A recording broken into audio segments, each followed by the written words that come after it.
Alukazinda Lwenze mulongo mwagala omuzaana wa Kabaka abawuliriza eddoboozi lyange lino Mukama yeebala okukuuma era tumweyanze ne byonna twongere era okumwegayirira kubanga ebiseera bye tulimu bizibu ddala nga tujjukira bulijjo nti okusoma kwe kusooka n'oluvannyuma ne tukola ebyo byonna bye tuteekwa okukola naffe okwetaasa.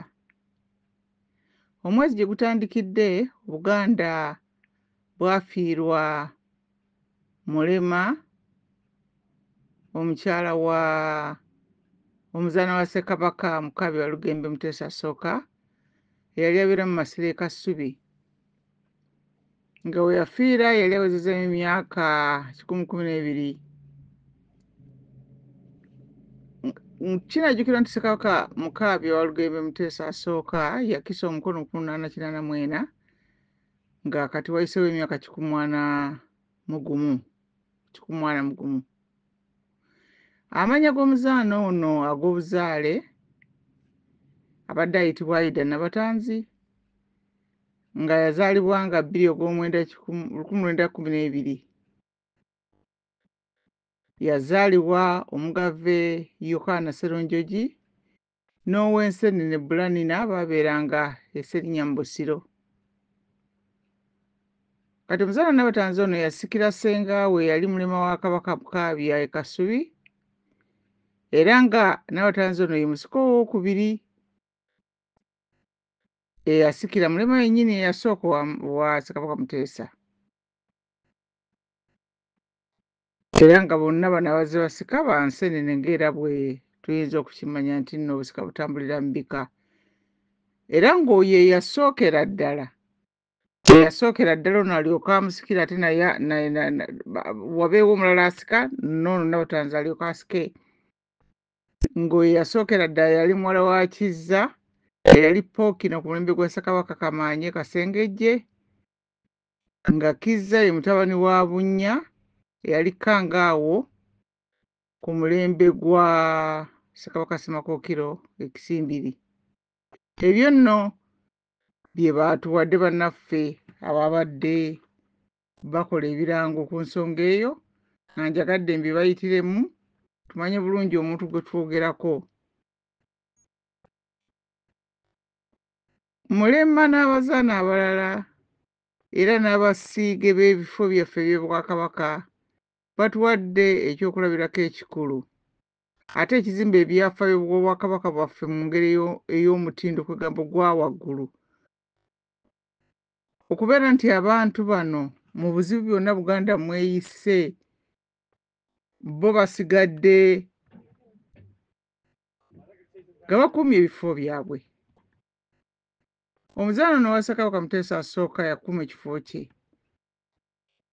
Nga kakati bw'onoolaba bbulooka bwekuuma ekifo kyayo ng'enjeredde awo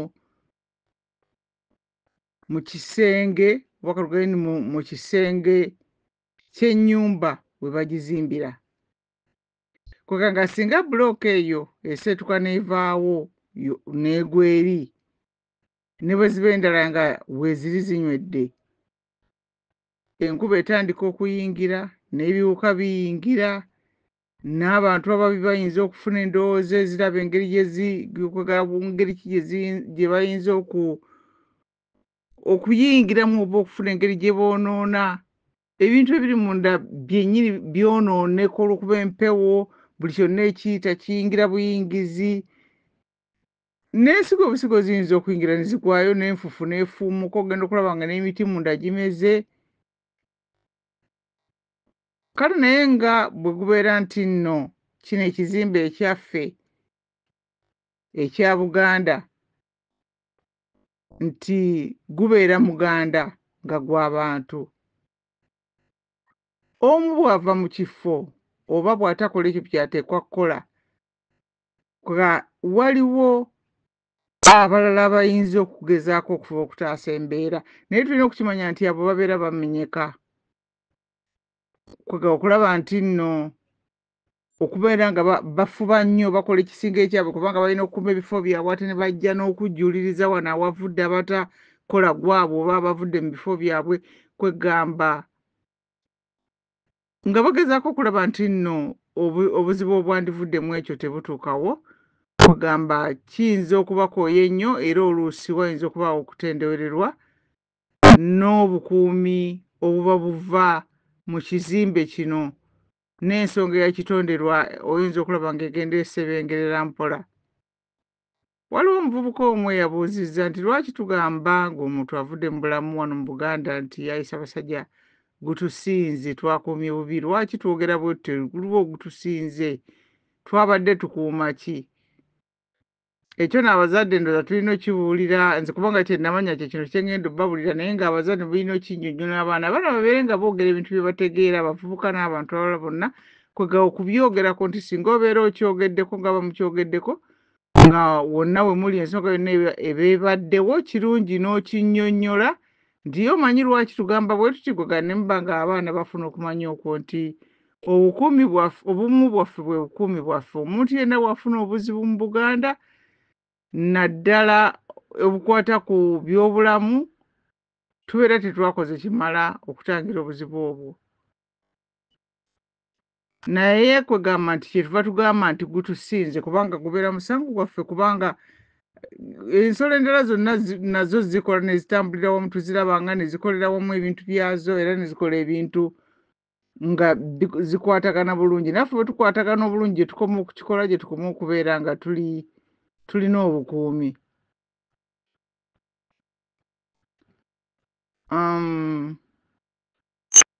Kati n'olaba nti okuva mu kulumba olubiri mu Mei wa 1966 abalangira, abambejja, abazaana n'abasiiga abalala mu bifo eby'enjawulo eby'obwakabaka bo baasigalawo. Pandagali zajja, entalo ne zijja, obwediimo bwo bwonna obwabeera mu biseera ebyo mu myaka gy'ana ebyo byonna byaliwo. Okugesesebwa kwali kungi, tuuka wano jjo amasiro gwe gajjiira, baleese abo abasirikale abali abakuuma ng'abazaana bali awo mu bugumiikiriza nga batudde, era nga ne Mulema Ssekabaka Muteesa asooka ono y'omu ku bo abaakwata ebifo byabwe ne babisigalamu ne babibeeramu. Kati kisaanidde naffe abalala bonna abali mu bifo byaffe ebirala okubeera nga tujjukire bulijjo nti tulabireko ku balala abatudde mu bifo byabwe era ne babeera nga bakola bye bateekwa okukola, era tujjukire nti si Ssaabasajja Kabaka yekka, n'abataka abakulu b'ebika, abalangira n'abambejja, n'abazaana, n'abasiige n'abalala bonna abalina ebifo byabwe nga babituddemu, nti si be bokka balina ebifo eby'okukuuma. Naffe abantu ba bulijjo tujjukire nti tujjukire ku bannaffe bano nga bwe tulabe Mulema ono babadde bamutambuliza ne mu kagaali atuula mu ntebe kwegamba n'akaddiira ddala ng'atudde ng'obuvunaanyizibwa bw'akyabukola ng'era ekifo kyakyakikutte. Naye naffe tujjukire nti tulina naffe ebifo byaffe eby'okukuuma era nti waliwo emirimu gyaffe gye tuteekwa okukolera n'okugiremerako. Kakati buli muntu yenna Omuganda waali obeera olina ekiseera kino kwebuuza nti nze ekifo kyange kifo ki era omulimu gwange mulimu ki? Kino ekintu kikulu nnyo nnyo. Weewaawo waliwo abafuba era abamanyi bye bateekwa okukolera nga babifubako, naye waliwo abasaana okwewala okukola edda nga tuli bato kye twayitanga okukongola. Gwe n'olinda kugamba bugambi nti ndi Muganda n'okufuna kyonna Buganda kyeyinza okuwa, njagala ttaka, njagala biki, naye nga tolina kyonna ky'okola. Tewali kintu kyonna ky'oyinza kubeeramu, ne bw'obeera mmemba wa kiraabu, ne bw'obeera toyina wonna w'oyinza kubeera nga gw'obeerayo bubeezi kufunamu bufunyi, naye nga toyina ky'okola kuyimirizaawo ekyo ekintu ky'otambuliramu. Abamu temumanyi na bifo byammwe bye biruwa, temumanyi wadde amannya g'abakulu b'ebika byammwe, wadde obutaka bwammwe gye buli.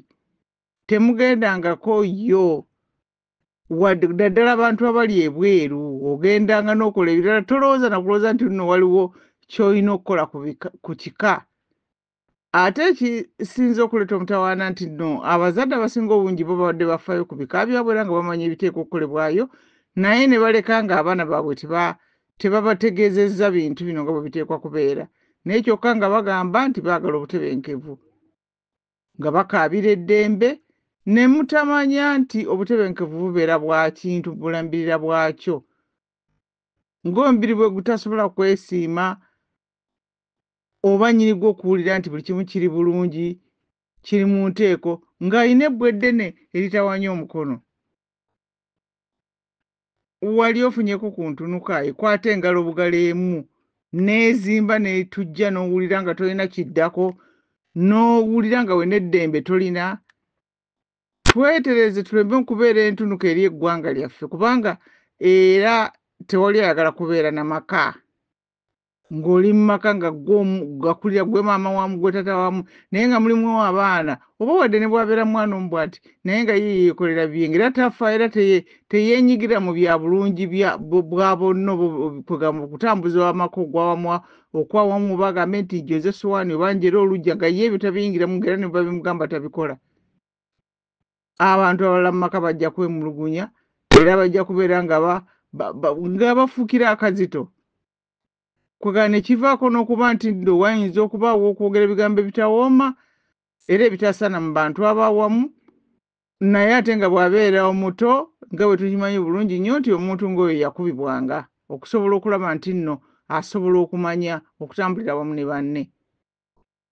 Kale tukyogeddeko n'enfunda nti buli kimu kirina okubeera nga kitudde mu kifo kyakyo nga kikola omulimu gwakyo ne walyoka wabaawo obutebenkevu ne wasobola okubaawo eddembe.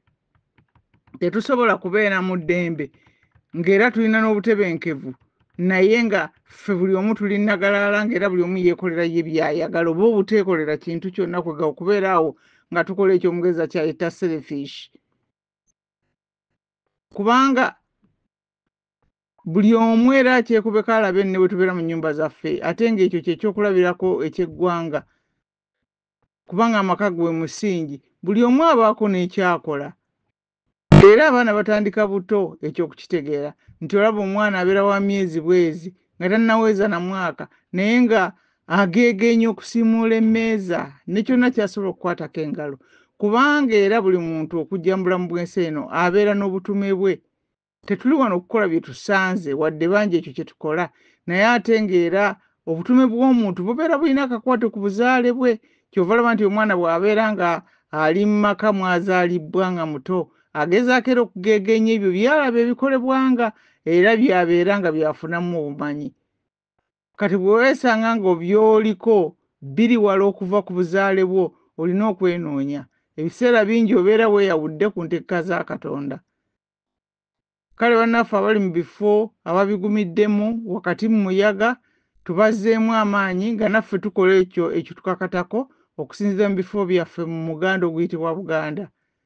Tweyanza nnyo Mukama Katonda olw'obulamu n'obuweereza bwa mulema wa Ssekabaka Muteesa I Aida Nabatanzi awummule mirembe. Katonda omulungi ow'ekisa otubeere Mukama otubunduguleko emikisa gyera baffe omukuumenga. Amiina.